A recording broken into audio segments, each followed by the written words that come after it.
Hello and welcome to this very quick video demonstrating starting Python idle in Windows.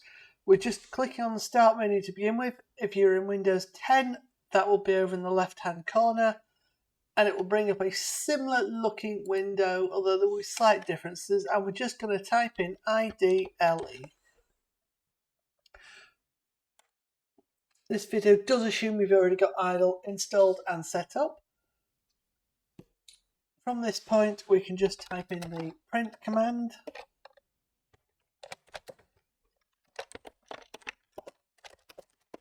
Hello world. And then if I hit the return key, it does that. Now, if I want to do more than one line at once, I'll go to File, New File,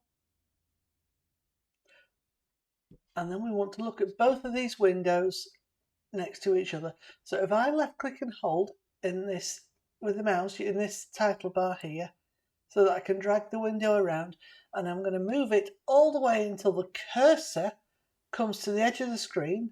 We can see it pop up, and then I'm going to let go. I can do the same with the other one, and it just nicely splits the window. Okay, so we use this script window when we want to use more than one line of code at once. So I can literally just do exactly the same thing twice.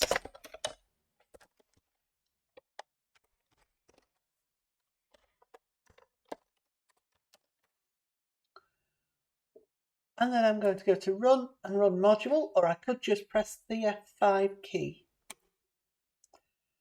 It does have to be saved.